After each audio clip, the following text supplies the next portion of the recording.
Welcome to the Business Spotlight series. My name is Kay Cote, and I am your podcast here at Action Coach in Central Texas. Today, we have Tarek Aly, periodontal dental entrepreneur, a dental groups builder, and coach. Today, we're going to be talking about his business, his journey to business ownership, challenges, best practices, and of course, share a peek of what it's really like to build and operate a business. If this is your first time on our channel, be sure to like and subscribe to get notifications when we drop new conversations just like this one. Tarek, welcome and thank you for being here today. Please give us a Thank brief overview. thank you for having me, Kay. It's a pleasure to be on your platform. My name is Tarek Ali. I used to be a periodontist in a previous life. I started out being a dentist and then a periodontist, and then I learned really quick that there is a lack of access to care, to dental care. There's tons and millions of people out there that are not getting the dental care they deserve.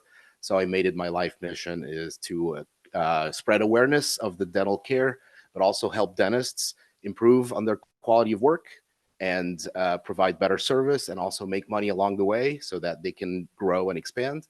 I co own multiple dental locations, 92 dental locations to be exact. And I am also a coach.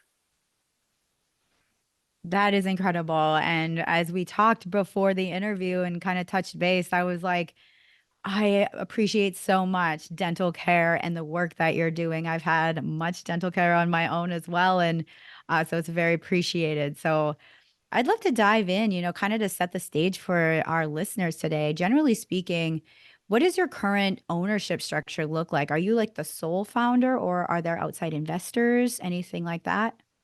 So I have many businesses. Some of them I am a part owner, like a partner in dental locations and dental groups. And I have a coaching business that is the sole entrepreneur there. But I'm also involved in other businesses as well, educational platforms and dental organizations, support agencies or organizations. So, yes, multiple things here and there, and I still have time to sleep, enjoy life, travel, and I'm also a triplets dad. So there is time for all that, believe it or not. That is incredible. Okay. Quick tip. What is one of your go-to strategies for wearing all the hats and being a dad? Well, so one thing I learned is those who have a mission and a vision and they have it written down clear and focus on the mission and be consistent, you believe it or not, you will have the time to do all that. I realized that the definition of success is not necessarily material success or any other particular success that you can think of. It's a combination of all. It's the social life, it's the family life, it's the love life, it's the health and fitness, it's the spiritual life and the reasonable financial prosperity. So all this, you can do it all if you focus. That's incredible advice. And that's so true. I feel like it's again, yeah, bringing it back to the mission. That's a really good tip. And so when you're looking at your role, kind of like using that question to jump off to the next one, how many hours would you say you spend working in your business, like on the job of it? And how many would you say in like on the business and the strategy, the planning of the business and things like that? I spend about 10 hours a week of pure solid in the flow work, which means you're focused, you're attentive, and you're no distractions, zero cell phones, zero disruptions, about 10 Mm. hours a week. Wow. I think that's also very powerful that you said, cut out the distractions and make that, time blocks for the success. And so you're hyper focused, you're in flow, and there's no distractions. Have you ever noticed that when you're in the zone, you could be super productive? You can do in 1 hour what most people do in 6 hours, or what you would even do if you're distracted in 6 hours. So if you are in the flow, in the zone for 1 hour, it's significantly more productive. And that's how you can actually strategize your calendar to be as productive as you can be. Oh, that is so true. Do you ever consider too, like, do you have peak hours of your day, like for like best cognitive function for that? Do you like work it around your schedule that way too? Yes, and it's actually in medicine. If you study physiology, it is advantageous to get your highest performing task, or the tasks that require you to be mentally sharp in the mornings. Your hormones are geared in the mornings. The It has to do with your sleeping patterns and also the sun, believe it or not. So science has proven that in the mornings you get significantly more done. And then there's been this debate whether you should work out in the morning or not, because if you work out, you may be losing some valuable focus time. So it's preferable to do the workouts in the evening or at night, where you're lack of focus and you're already tired and you want to get the benefits. But to as far as productivity, morning hours usually have been the winner for me. That is powerful information too. I think it's very on that holistic approach to being an entrepreneur as well, because it is all the hats. That's right. Absolutely. Well, very cool. So I'd love to dive into, who do your businesses primarily serve? You have multiple businesses. So who's your audience in your businesses right now? So the three main audience. One is the patient. We want to make sure that every single patient out there has access to care that is superior in quality and the lowest possible cost. How many people can't afford dental treatment? And we live in a first world country where the incomes are considerably higher than the rest of the world, and they still can't afford it. So dental treatment is expensive, it's not available. So the primary customer here, client or audience, is the patient. We want to spread awareness, make sure they understand their options. Two is the dentist, because if you don't have a focused dentist, a happy dentist, a successful dentist that has a holistic life with all the six factors we talked about, they are not able to serve any patient. Their Monday morning patient is going to be treated differently than the Friday afternoon patient, because fatigue is real. So, Mhm. focus on the provider will also produce a higher quality for the patient. And then the third audience is anyone that works in the dental industry. The team is the engine that runs the train. Without the engine, you have no train. You have a beautiful train that is going nowhere. So if you don't have a happy team, if you don't have a satisfied team, all their needs are met, again, the six factors we talked about, then you will not have a happy dentist and you will not have a happy patient. So it has to be all the triad. Oh, that's really interesting too. I like how you describe that because like one of them, there's that ripple effect that and really will affect the other pillars. So this is very, very cool. What is one thing that you wish people knew more about your business? And it is not just my business, but I wish people are more educated about the healthcare system and how to get access. It's definitely a sticky subject, and we've tried so many healthcare policies, and as you know, socialistic societies are different than capitalistic societies, than communistic societies, and they all impact the patient differently. And there's no right or wrong way of doing things, but if the patient is educated on how to get the treatment with the highest quality possible at the lowest cost possible, then we will have a better world. And how many people are shy or timid to smile, and that affects psychological behavior. That affects their interaction with others. They come off as standoffish because they are not smiling. So people will react accordingly, especially teenagers and kids, because you know how kids can be. They are bullies by nature. So Oh, if your 11-year-old cannot smile in the class, then most likely they will be bullied, or they will be isolated from social events, and which will impact their life forever. So mm. simple thing as, hey, a beautiful smile could boost your confidence. Just like your attire when you are going out, and if you're wearing an attire that you feel comfortable with, your confidence is going to be boosted. Same thing, a nice smile makes a huge difference. Oh, it truly does. I'm so glad you said that. And I've seen that, witnessed that, experienced some of that as a kid. And that's so true. So that it's a really big confidence boost and it's for both like health and well-being as well as that inner health and well-being too, that inner soul. Absolutely. And you know that 50% of Americans, or maybe in the 60% range now, only 60% of Americans go to the dentist. Oh, So there's a wow. huge segment, yes. And if you there's no solid world data, because it's hard to gather data, but the statistics that have been gathered so far shows that the rest of the world is within the 20 to 30% range. So Oh, only wow. 20 to 30% of the world actually go to the dentist, which is huge. I feel like Mm. it's a mission to create awareness, like, hey, there are options. Go to the dentist, take care of your teeth. You can do stuff at home that makes a huge difference, but also that professional help will help you significantly.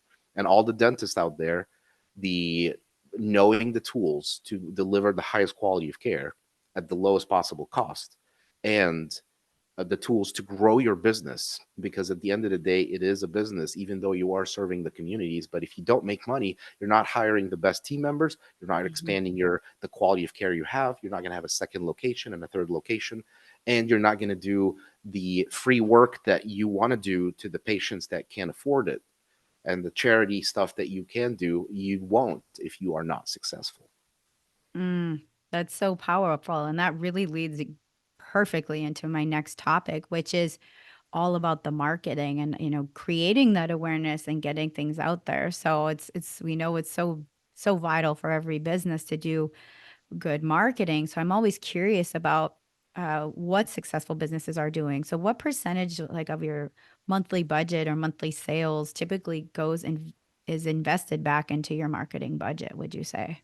So it's different in different zip codes and different areas. So for example, Mm-hmm. if you're in competitive markets like New York or California, you're going to allocate significantly more budget because the competition is higher. And if you are in markets like Texas, you may allocate less. It depends on where you are. But if you're in Austin, you're going to allocate more than if you're in College Station or in Victoria, Texas, or West Texas. So it depends. But overall, coast to coast, you're looking at about 3 to 5% of total revenue can go to marketing. In Mm-hmm. bigger cities, you can be a little more. In smaller towns, you could be as low as 1%. But also, Okay. it's if you know the marketing model, which you're a pro in that, the awareness, interest, desire, action. You have to spread awareness of who you are and what do you do, so for them to even know that you exist. And then Mm-hmm. you have to create the desire. Okay, I know you exist, but I really need to go to understand what you offer. And then from the desire to the interest, okay, now I know what you're offering, I'm interested. And then the Mm-hmm. action, interest is not enough, I actually have to take action, pick up that phone and make the appointment and come see you.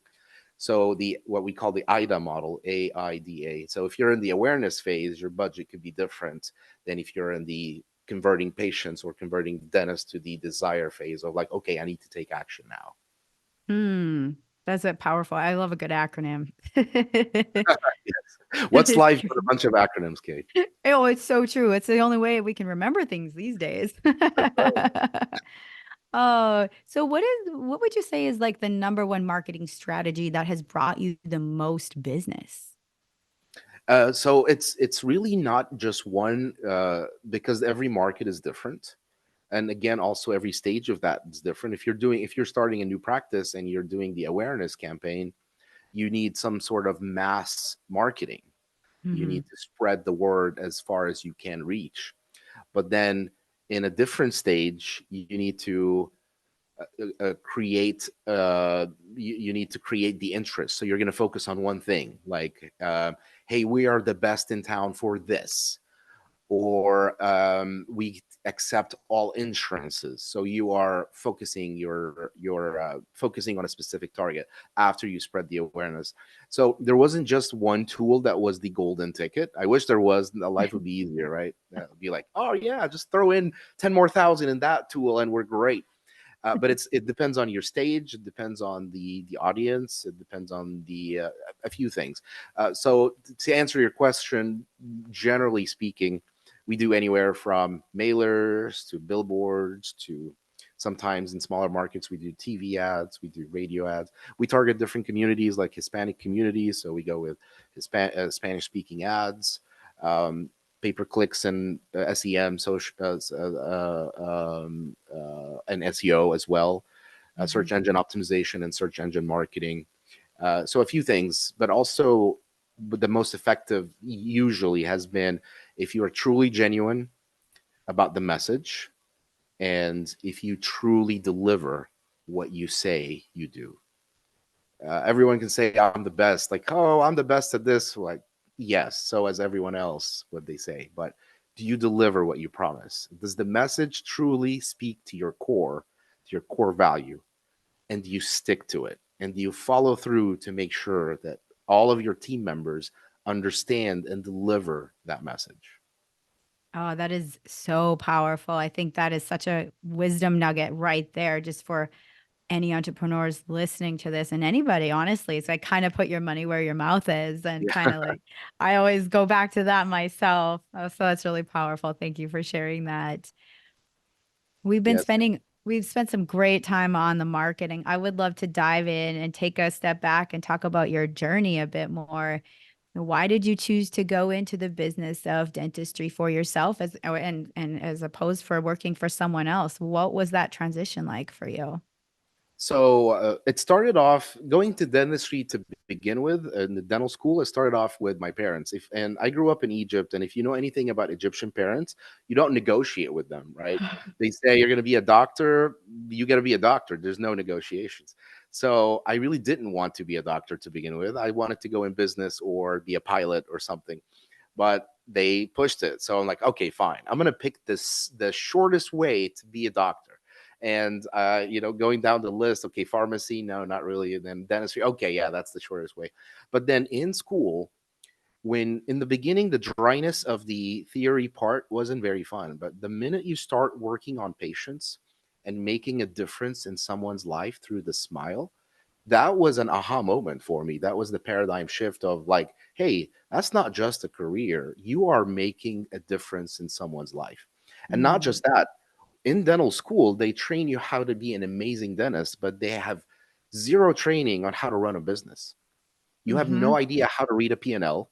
You have no idea how to do marketing. You have no idea how to handle HR. In fact, we worked without assistants, so we had no idea how to interact with another human while we're serving the patient. mm-hmm, So that skill and knowledge of running an enterprise or running a business was never there. So I thought, wow, there's a huge gap here. Yeah, I can be a great dentist, but I could be a jerk that doesn't know how to deal with humans. I could be poor businessman that all I know about accounting is like, oh, if I make this much and I spend this much, then the rest is my profit, right? Like most dentists think when they graduate. And all these business things, business development, IT, procurement, compliance, all these things are part of the core of running an enterprise, and you don't get taught any of this. So I thought, okay, well, you know what? I learned how to be a dentist and I became a periodontal surgeon. So I know how to do that. But then what's the next level here? So I started getting an MBA and a CVA and a bunch of other useless business degrees. They're not useless, I'm joking, but I professional student, and then I learned, okay, well, this is the next level up. And it was transformational for my career. I married that art of business with the art of healthcare mm-hmm, to impact, instead of impacting 10, 20 patients a day, impacting 2,000 patient a day or more. mm-hmm. Wow, that is incredibly powerful. I really love how you found that gap, that niche that was really needed to be filled. Um, what is one thing like that really has impacted you, like a roadblock that you've had to face that within your career that you were forced to overcome, and how did you do it? Oh, there's a bunch to mention too. One is dealing with humans, Kay. Yes. Dealing with humans is the most difficult thing. Everyone has different motives, have different personality types, different strengths and weaknesses. I had tons of weaknesses that I didn't know existed, and I had some strengths that I didn't know that existed. So coupling all that together and learning how to be an effective leader was a big challenge for me. And that's when I looked in the mirror and I said, you suck. Because I looked in the mirror and said, you suck, because I really didn't know how to handle that. And I started learning more, and it's a humbling experience until you realize that, hey, there is a science to dealing with people and maximizing the outcome that helps the goal at the end. by understanding how different personality types function. So that Mm, was one of the biggest issues. And also, the other big issue was funding. In the beginning, start of any business, you're bleeding cash. You don't know how you're going to survive the next month. You have mouths to feed. You have so many team members that rely on their paycheck, and some of them are single moms that work paycheck to paycheck and they need food on the table. So that was a motivation, like, we need to figure out how to make this profitable. It's not just about patient care. Patient care is number one, but it's also about being profitable so you can grow and hire the best team members and serve the communities the best you can. that is very true too. That's another golden nugget. Like this has been such a great recording. I absolutely love just like hearing about this. Kind of moving like fast forward, what do you have planned for your business in the next 3 to 5 years? Grow as much as we can to create awareness to all communities out there. It not just in the US, but worldwide. I'm involved with many organizations worldwide, and the impact that we are creating is good, but it's not enough. We need to create more impact in a wider spread. So that's one. Also, create the awareness for the dentist that, hey, you can have it all. It's okay to dream to have it all. That's fine. You can have the best quality of care you can ever provide at the lowest possible cost, the best trained team members that will be side by side with you pulling this train, and you can still be very profitable. And it's okay. It's not a bad word to make money. It's not a bad word. You can serve patients, serve the community, impact change, and make money. That's fine. No problem. Hmm, that's so true too. How do you feel about when you're making goals for your business? Like these goals are setting into motions. What's been your best approach to goal setting? So goals for me are mainly KPIs, key performance indicators, right? So in order to set a goal, you have to understand where you are right now. Let's say a weight loss journey. Well, you want to measure yourself now and then know what's ideal and make a plan to get there. Let's say running a marathon. Well, how many do you can you run now and then the marathon and see how you can get there. So first, track your KPIs, your key performance indicators. Make sure you're measuring the right key performance indicators. There's a reason why there's a K in key performance indicators. It's called key. You can measure 1,000 PIs, but if you don't know which ones to actually track that will make the impact, then it's not very useful. So step one, know where you are. Measure the key performance indicators. Step two, learn what the ideal scenario is, because you can set an unrealistic